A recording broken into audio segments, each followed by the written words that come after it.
ngayong gabi ang host ng Peaceabilities Program na pinapalabas po dito sa Live TV 33 every Tuesday at saka sa GMA News TV. Siya po isang entrepreneur, venture developer at financial advisor. At siya po ang chairman ng Colayco Foundation for Education. Welcome to Diyos at Bayan, Mr. Peaceability, Francisco Topax Colayco. Maraming salamat, Kata, at magandang gabi po sa inyong lahat. Mabuti naman na ako'y nagagalak at nabigyan niyo ako ng konting honor to become guest host dahil wala si ating brother Eddie. Matitindi ang ating mga guest ngayon. Kaya nga kita niyaya kasi ikaw ang eksperto sa topic na ito. Ako ay mag-aaral lamang sa iyo at sa kanila. Napakaganda ng pakay natin ngayon. Correct. Pag-iimpok. Correct. Kasi hindi ba ang mga Pilipino, ewan ko traditionally parang hindi yata tayo mahilig mag-ipon o mag-invest. Di ba? Parang tayong consumer society, gastos, bili ng bili lang. Iba rin ang pananaw ko dyan. Yung ating mga guest, magko-comment siguro dyan sa tanong na yan. Siguro, isa-isahin na natin sila. Oo, kasi gusto nating lahat yumaman no? So, kailangan makinig ang ating mga televiewers ngayon. Sabi ng Bangko Sentral, 8 out of 10 Filipinos walang savings account. Correct. Ngayon, ako naman, hindi ko sinasabi na porket wala kang savings account, hindi ka nagsasave. Diba? Siguro, itong ating mga guests, may kanya-kanyang style ng pag-save. Doon natin umpisahan. Sige. Not because they are experts, but as a Filipino. Okay. Dahil sabi mo, Pilipino hindi nagsasave di ba? Pero hindi ba? Parang, meron ba tayong history? Anybody can answer this, Meron bang nabuo sa ating kultura, siguro nung sinaunang panahon, if times are changing now, ano kayang history na kung bakit medyo ang Pilipino ay parang totoo ba na hindi tayo mahilig mag-ipon o hindi tayo mahilig mag-invest? Or is it a myth? Sa akin, myth yun Okay. Dahil environment kasi yun, di ba? So siguro we get the opinion of each one of them. Alright. Sa isa, as a person, nagsasave ba kayo o hindi? Paano kayo nag-umpisa? Dahil kung kayo hindi nagsasave, sana na natin to station, Madam Nora. Yeah. Siguro ang sagot ko sa personal muna. Kasi I came from humble beginnings. So, nakarating ako sa posisyong ito dahil nga siguro sa pagsisikap. Pero ang nakita ko sa aking mga magulang, mahilig sila yung tawag nilang pagsubi. Magsubi ka ng oras. Kung kailangan kang 10:00, andun ka ng 9:45. Magsubi ka ng spiritual things. Magsubi ka, magdasal ka. Magsubi ka ng baon mo, magtabi ka ng kung piso, magtabi ka ng gis. So, lahat pagsusubi. So, dati, nilalagay lang yun sa alkansya. So, on a personal basis, I think getting the habit of saving is very important to impart to our children. And that starts with parents, right? So, even in the way we manage our companies, it's the same thing. It's what we call living in margins. You operate by with the assumption that you allocate something in case something happens. In the Filipino term, magsubi ka. So, wow, I like that. Gagamitin ko na yan. Yung subi, nadidinig ko sa probinsya. Magsubi. Nadidinig. Nasa mindset, in other words, ng Pilipino. Diba?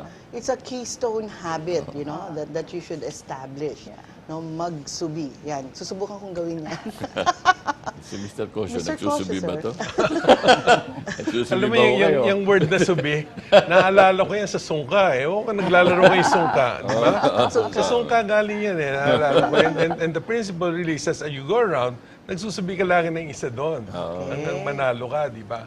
So I think based on that, I mean, to your question, na meron ba tayong history nito, meron ba tayong tradition na to, I think the concept essentially is indigenous.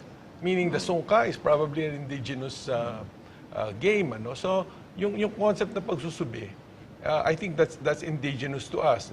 Nagkakataon na siguro, in modern times, hindi masyadong aware ang tao kung paano sila magsusubi na yung maging more than useful sa kanila in the future yung kanilang sinusubi.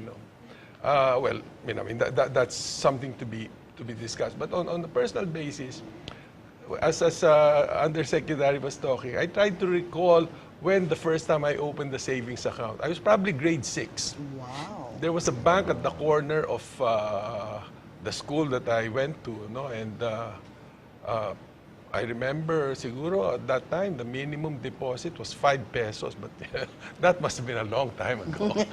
Malaking pera yun. So I remember starting a savings account as early as grade 5, grade 6 because naalala ko pa yung going to that corner and putting money in the passbook because from that corner sasakay ako nung araw gispang pamasahe. Papunta sa bahay. Nabibisto tuloy tayo. No? Nabibisto na ito. So naalala ko, pwede ka mag-deposit na piso. That was already But anyway, I think if a habit is developed early in life, which I think many start now, then, it becomes part of your, what do you call this, no? Part of your behavior. So ako, as I grew up and started to work, in the back of my mind was this, especially when I was already starting to work, I must have enough money in the bank just in case I stopped working or wala na akong trabaho, I would have something to keep me going until I find the next job or at least until I find that time that I'd like to work again. And at some point in my life, nangyari, I was out of work, and had I not put savings aside, I would have, languished. And is that mindset common, Mr. Randall? Huh? Ako, Yung ganong emergency? Ako, I probably Emergency came from a funds. different generation. I grew up na I came from that era na we like to spend. No. So, when I started, Ang daming stuff. Ang daming I came from stuff, no? an entrepreneurial family, and then all the things were already coming in, the brands and everything. So, I spent a great deal of my adult life not saving. The irony is now I'm the advocate for these things, pero a good number of my years ko talagang Ganon din naman ako. I represented a lot of people and the way we think, no? Alam mo, mahirap kita na pera, might as well enjoy it. Only to realize later on, that's a very poverty mindset orientation. Na talagang enjoy mo na lang yung pera. So, talagang, and I see that, no, going around the country and abroad, I see that in a lot of Filipinos talaga na there is improvement. I mean, mahirap naman sabihin na hindi nag-i-improve, no? In the last 10 years that I've been doing advocacy, there's start improvement. Ang issue na nga lang is scale. Kasi nga, hindi naman porke nagtabi ka, kasabay tinabi mo.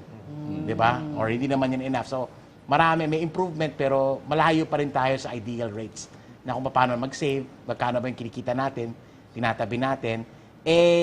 Before, kulang yung kita ng mga Pilipino. Ngayon, medyo okay na, pero na-carry natin yung habit na. Kasi dati, eksakto lang kinikita mo, so might as well spend it.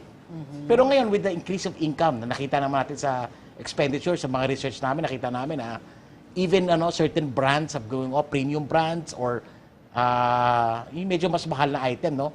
In-interview namin, tumataas talaga yung consumption.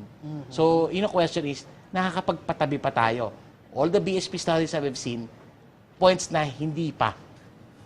So, I guess there's a lot of work for us to do. Oo, kasi sabi nga nila, hindi ba kahit tumataas naman yung income mo, tumataas din Yung gastos. And you see Gastos. the gastos mo, yung lifestyle mo, nababago I din. just, kakadarating ko lang galing sa Hong Kong, no? Yun yung mga hinaing na nakakausap ko talaga. Ganun pa din. Lumalaki income, dumadami dependents. So, lumalaki income mo. So, pumapasok ng pera naman sa bayan eh. Question is, saan napupunta? Tukso ng advertising. Mayat-maya, may bagong brand. Yan, oo. Ha? Technology. May number Close 1, 2, 3, 4, 5. Yan. Pahaba na yung mga telepono.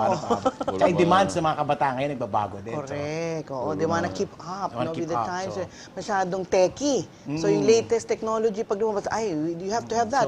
Kasi yung meron ka last year, outdated na, mabagal na. Kaya gusto mo yung mas mabilis. Pag nakita yung mga consumer studies talagang, ma-justify mo na may problema nga tayo. Okay. Si ano naman, si Pax. Ay, sa akin, pagsasama ko yung parehong kay Gus tsaka kay Randall. Pero bago doon, hinuhugot ko yung aming paniniwala. Sa sabi ng nanay ko, sabi niya, lalo sa anim kami mag-anak, and galing kaming sa hirap din, sa Quiapo, sabi niya, kailangan habang kayo lumalaki at sa inyong pagtanda, kayo'y nakahanda na hindi aasa sa inyong mga anak. So, my mom now at 83, she can still spend on her own, kanya ang kuryente, sagot ng bahay, at malinaw sa akin na pag ikaw ay nagkulang magplano, ikaw ay nagplanong magkulang. So, para bang hugot mo sa adage yun na para bang, if you fail to plan, you plan to fail. Kaya, malinaw yon. It rings a bell lagi, pag ikaw ay nagkulang magplano, magplano kang magkulang pagtanda mo. Kaya dun sa, sabi ni Gus na meron kang emergency pag nawalan ng trabaho, or kay Randall, that eto na yung para bang the age that you need to spend, ano? Ang akin namang tinuturo, maski sa akin estudyante, sa akin mga anak, nasa kamay mo ang iyong independence. So, ang tawag ko doon, 5 E. Merong kang eternity fund para sa Panginoon muna, merong kang emergency fund, meron kang enjoyment fund, yung sinasabi mo naman ni Randall, meron kang emancipation fund na para sa iyong emancipation pag ikaw'y tumanda, at meron kang expense fund. Depende ngayon kung anong porsyento ang ilalagay mo sa bawat baksak. Ang malinaw lang sa akin, kung isi-simplify natin yon, 10% agad goes to God, 20% to all the other funds ng E, and 70 is what you spend. Kaya 10, 20, 70. So, madali yung formula. Paano yung tax? Wala yata yung tax doon sa Negosyante ako eh. 30% yun eh. Neto na ng tax Neto yun. na lahat Neto yun. na Sa neto? Neto na yun. Eh, di ba yung para sa Diyos ay nasa gross? Hindi, gross yun. Kasi kung ganun din yun, para bang katapag, sabi mo, para bang, ano bang gusto mo sa Diyos? Blessing. Net or gross? Para pag niregaluhan ka ng kotse, bibigay sa'yo ng Diyos, hahatiin din niya yun. Di kailangan buo yung kotse makukuha mo blessing, di ba? Okay. Di ba? So maganda yun, 5 E's, ha? Okay. Oo. Sana matandaan ko. Ay, Parang madali, expense madali, lang yata yung madali, natandaan di ko, ba? eh. Di ba? Yung consciousness kasi natin, kadalasan, ba sa mga seminars namin, bihira yung nakakaalam kung magkano sila eh. Tinatanong ko parati yan, alam mo ba kung magkano ka ngayon as of 8 o'clock this morning? Wala pang 1% ang nakakaalam. So ako, nagtatrabaho tayo lahat, pero di natin alam saan napupunta yung kinikita natin. Yung consciousness na yun ang wala. Pati yata yung, kasi natanong ko nga kung nasa kultura ba natin na hindi tayo marunong mag-impok. And yet, alam naman natin, may kasabihan tayo, pag may sinuksok, may madudukot, pag may tinanim, may aanihin, kapag kuripot, mayayaman daw ang kuripot. Oo. Pero parang ang natatabunan o na-overwhelm nung nangyayari sa market ngayon, lalo na yung mga kabataan. Para din ang nangyari ngayon yata sa henerasyon na ngayon, hindi kagaya nung unang henerasyon, nung panahon nyo siguro, sir.